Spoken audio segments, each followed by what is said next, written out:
안녕하십니까. 2025년 3월 13일 최병무 팩트 시작하겠습니다. 대법원의 법원행정처장 천대엽 대법관이 있죠. 어제 국회 법사위에 나와서 윤석열 대통령의 구속 취소 결정과 관련한 서울중앙지법 형사합의 25부 지규현 판사의 그 내용 이 부분에 관해서 논평을 했습니다. 왜? 국회의원들의 질문을 받았으니까. 이렇게 얘기했습니다.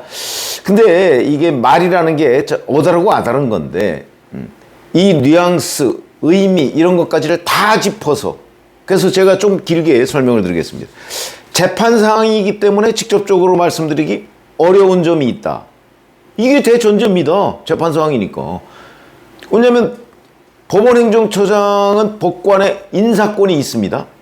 근데 그 사람이 이렇다 저렇다 얘기하면 마치 재판에 간섭하는 행위처럼 되죠. 그걸 지금 경계하고 있는 내용입니다. 그러면서 저희도 살펴봤는데 현재까지 확립된 법률 규정이나 판례는 존재하지 않는다. 형사소송법에 따라서 영장실질심사에 소요된 기간, 이걸 법정 구속기간에서 제외하는데 이때 기간을 시간 기준으로 할지 일수 기준으로 할지 확립된 대법원 판례가 없다. 뭐 이런 취지로 보입니다. 없는 거 사실이니까. 실무적으로 통상의 견해는 확립된 판례가 없긴 하지만 나를 기준으로 하는 경우가 많은 것 같다. 주석서에서도 같은 설명을 확인할 수 있다. 그렇지만 그와 반대되는 학설도 찾을 수 있다. 불산입, 그러니까 넣지 말라 그 구속기간에. 이 규정은 우현적일 뿐만 아니고 입법적으로 개정돼야 하고 그렇지 않다고 하더라도 현행법하에서도 법 개정 전에도 날이 아니라 실제로 소요된 시간만을 제외하는 것이 올바른 합헌적 해석이라는 견해를 주장하는 교수님들도 계신다. 다 설명을 한 겁니다. 재판부에서 실무와 다소 결을 달리하는 판단을 한 것 같지만 학설의 여러 견해 중 절차적으로 가장 엄격한 입장을 채택한 것으로 판단이 된다. 그러니까 지규현 판사의 결정이 왜 이렇게 나왔을까에 대한 자기 나름의 해석을 한 겁니다. 가장 엄격한 규정을 적용한 걸로 보인다. 이번 결정이 상급심에서 그대로 유지될지 어떨지 전혀 알 수 없는 상황이고 판단을 받아봐야 할 상황이라는 데는 저희도 동의한다. 법원의 결정은 상급심에서 번복될 때까지는 존중되는 것이 법치주의의 근본이라고 생각한다. 모든 국가기관은 그에 따라야 한다. 자, 이렇게 돼 있습니다. 처음부터 끝까지 다 들어보면 이걸 이제 언론에서 이렇게 필요한 부분만 상급심 결정을 받아봐야 된다. 요거만 딱 따니까 아, 지규현 판사의 결정을 직접적으로 공격했구나. 천대엽 법원행정처장이 이렇게 생각하기 십상인데 전체적으로 들어보면 그렇지 않습니다. 우리도 따져봤는데 이게 양설이 있고 그러나 법원이 일단 결정했으니까 따라야 된다. 그런데 상급심에서 이렇게 결정을 받아봐서 뭔가 이거를 확립된 판례로 만들었으면 어떨까? 이런 견해를 밝힌 겁니다. 교과서적인 얘기라고 저는 생각합니다. 그야말로 원론적인 얘기죠. 모든 가능성을 다 짚었으니까. 이거를 가지고서 뭐 정파적으로 천대엽 그 법원행정처장이 드디어 뭐 본색을 드러내고 뭐 민주당 쪽에 힘을 실어줬다. 그거 아닙니다. 왜 그러냐면 이렇게 보시면 됩니다. 만약에 천대엽 처장의 말대로 실제로 검찰이 항고를 했다. 즉시 항고를 했다. 그럼 어떤 일이 벌어질까요? 우선 첫 번째, 즉시 항고 기간은 남아 있습니다. 법원의 결정이 그 지난 7일이니까 그로부터 7일 뒤에 7일까지 할 수 있거든요. 그러니까 내일까지 할 수 있습니다. 내일. 그때까지 결정하면 됩니다. 법무부에서도 국회 법사위 상황과 관련해서 검토하고 있다. 이렇게 얘기합니다. 법원행정처장의 말을 법무부에서 무시할 수는 없겠죠. 그러니까 이건 또 법무부는 법무부대로 약간은 원론적인 얘기를 하고 있는 겁니다. 속마음이 어떻든 간에 법원행정처장이 법사위에 가서 얘기를 했으니까 그래도 존중하는 척이라도 해야 될 거 아닙니까? 입장이 있는 거죠. 법무부의 입장이. 이제 내일까지 만약에 안 한다 그러면 뭐 그대로 그냥 즉시항고 포기로 넘어가는 거고요. 뭐 내일 또 할 수도 있습니다. 근데 김석우 법무부 장관 직무대행은 이렇게 얘기했습니다. 만약에 즉시항고를 하면 우현적이다. 이 사람은 또 이 사람 나름대로의 입장이 있는 겁니다. 그건 무슨 얘기냐면 1973년 1월 국회가 해산된 상태에서 비상국무회의 유신체제에서 만들어진 보석, 구속집행정지, 구속취소에 대한 즉시항고 제도, 이게 나머지 두 개는 다 우연결정이 났습니다. 근데 구속취소에 대해서는 지금 문제 제기를 하는 사람이 없어서 우연결정이 안 났을 뿐이지, 이것도 누군가가 문제 제기를 하면 우연결정이 난다, 이 얘기를 지금 법무부 장관 직무대행이 하고 있는 겁니다. 저도 뭐 거의 100% 난다 이렇게 생각합니다. 왜? 법원의 결정을 검사가 나 안 따를래, 그거는 우리 시스템 자체가 그렇게 돼 있지 않습니다. 만약에 그런 제도를 만든다면 이거는 정말 유신체제 하에서나 가능한 일이죠. 현실적으로 가능하지 않습니다. 응? 법원이 예를 들어서 영장을 기각했다. 그러면 그 영장 기각? 나 못 받아들이겠어. 그러면서 그거에 대해서 재심 청구하고 이런 거랑 똑같은 얘기입니다. 그렇지 않죠. 그걸 다시 하려면 영장을 재청구하는 수밖에 없습니다. 현행 제도가 그렇게 돼 있죠. 영장 재청구하고 그러면 이제 다른 영장 전담 판사가 그걸 심사해서 결정을 하겠죠. 그런 것이지 영장을 발부했는데 집행 못해, 이건 아닙니다.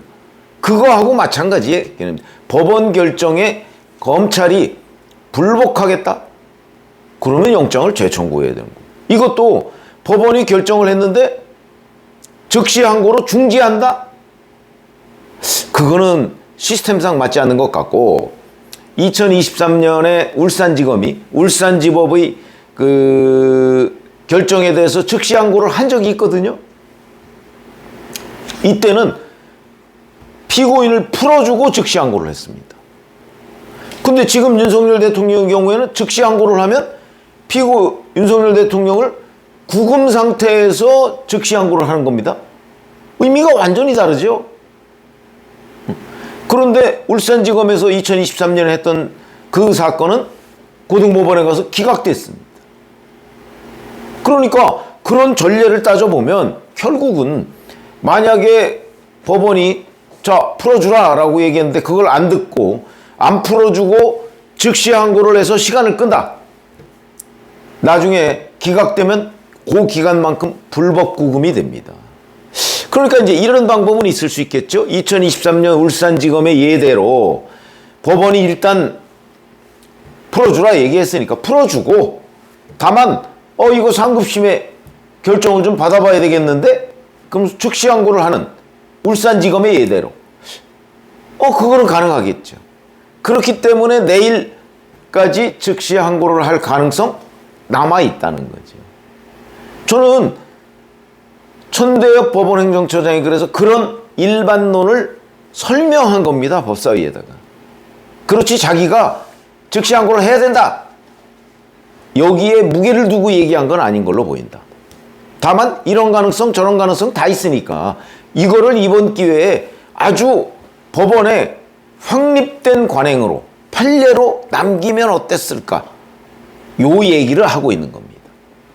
그러나 그럴 경우라도 윤석열 대통령이 지금 석방돼 있는 상태는 변함이 없다. 그거는 분명해 보이죠?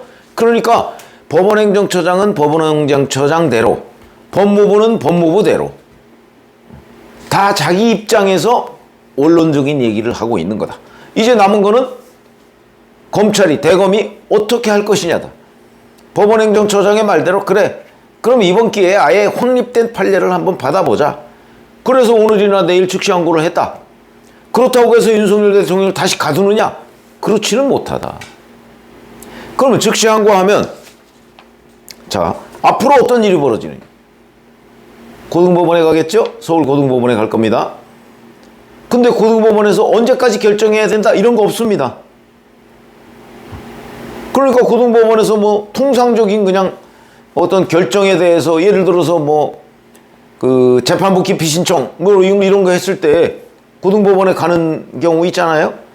그렇게 되면 대략 뭐 3, 4주 뭐 이 정도만에 결정을 합니다. 아마 이것도 그렇지 않을까. 그러면 이제 거기서 다시 이런저런 결정이 나오면 재항고. 그럼 또 대법원에 갑니다. 그럼 또 3, 4주. 그럼 앞으로 한 2달 정도는 기본적으로 그건 이제 통상적으로 볼 때 갈 수 있는 거 아닙니까? 그래서 예를 들어서 근데 저는 그런 경우라도 또 중간에 또 다른 변수가 있습니다. 하다가 그래 이게 보석에 대한 즉시 항고 구속집행정지에 대한 즉시 항고가 우연히 나온 적이 있지.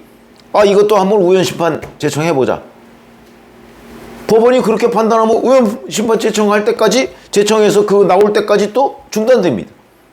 사실상 의미가 없을 수 있다. 다만 여기서 하나 의미를 찾는다면 대법원까지의 확립된 판례, 그것도 구속기간 만료에 대한 계산법에 대한. 그러나 지규현 판사의 결정은요 구속기간 계산법만 있는 거 아닙니다. 공수처의 수사권 문제도 있습니다. 자, 이 부분도 그럼 같이 올리냐? 왜냐하면 지규현 판사의 설명에는 구속기간 계산이 잘 됐다고 할지라도 공수처 수사권이 지금 의문시 되는 상황에서 나중에 뭐 상급심에 가서 파기 사유가 되거나 아니면 재심 사유가 된다. 이걸 명확히 해야 된다.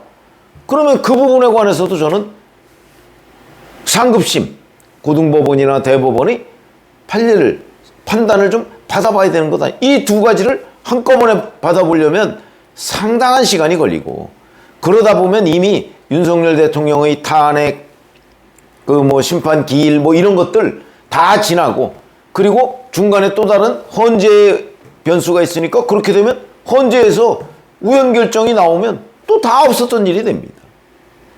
그럼 전부 다 종합해보면 그냥 원론적인 얘기고 실제 이런 일이 벌어진다고 할지라도 지금 현재의 상황이 바뀌지는 않는다. 그렇게 볼 수 있는 것 아닌가요?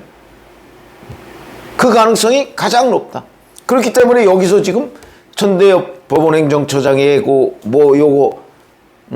워딩 한두 마디를 따서 자기한테 유리하게 정파적으로 주장하는 것 의미 없다. 우선 천대엽 처장의 주장 자체가 그렇게 정파적이지 않고 중립적이고 그 다음에 설령 그대로 한다고 대검이 따르더라도 시간이 많이 걸리고 그리고 결국은 대검의 결정대로 윤석열 대통령이 석방된 상태로 그대로 있을 가능성이 압도적으로 높다.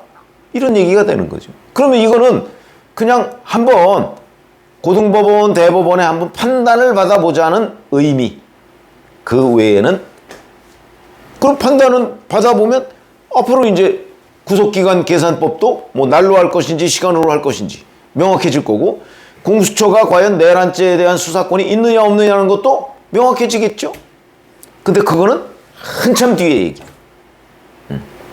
그렇기 때문에 제가 보건대는 그런 결론이 나오게 만약에 공수처 수사권이 없다 이런 결론이 대법원까지 확정됐다. 그럼 윤석열 대통령 공소기각되겠죠. 공소기각됩니다. 그러니까 제가 보건대는 이 논쟁은 사실상 무의미하다. 지금 헌재가 윤석열 대통령 탄핵 여부에 대해서 결정을 내 다음 주에 하느냐, 그 다음 주에 하느냐, 넘기느냐, 이런 논란이 불과 한 2, 3주 정도 되는 내지는 길어봤자 한 달 정도 되는 그 안에 상황이 여러 번 바뀔 가능성이 있습니다. 지금 이렇게 한참 뒤에 적어도 2, 3달 정도 뒤에 무슨 일이 벌어질지 그거 어찌 보면 별로 중요하지 않을 수도 있다. 그렇게 판단이 돼서 지금 이 논란을 가지고서 이런저런 서로 정파적으로 유리하게 주장을 하는데 큰 의미를 갖지는 못한다 하는 걸 말씀을 드립니다. 고맙습니다.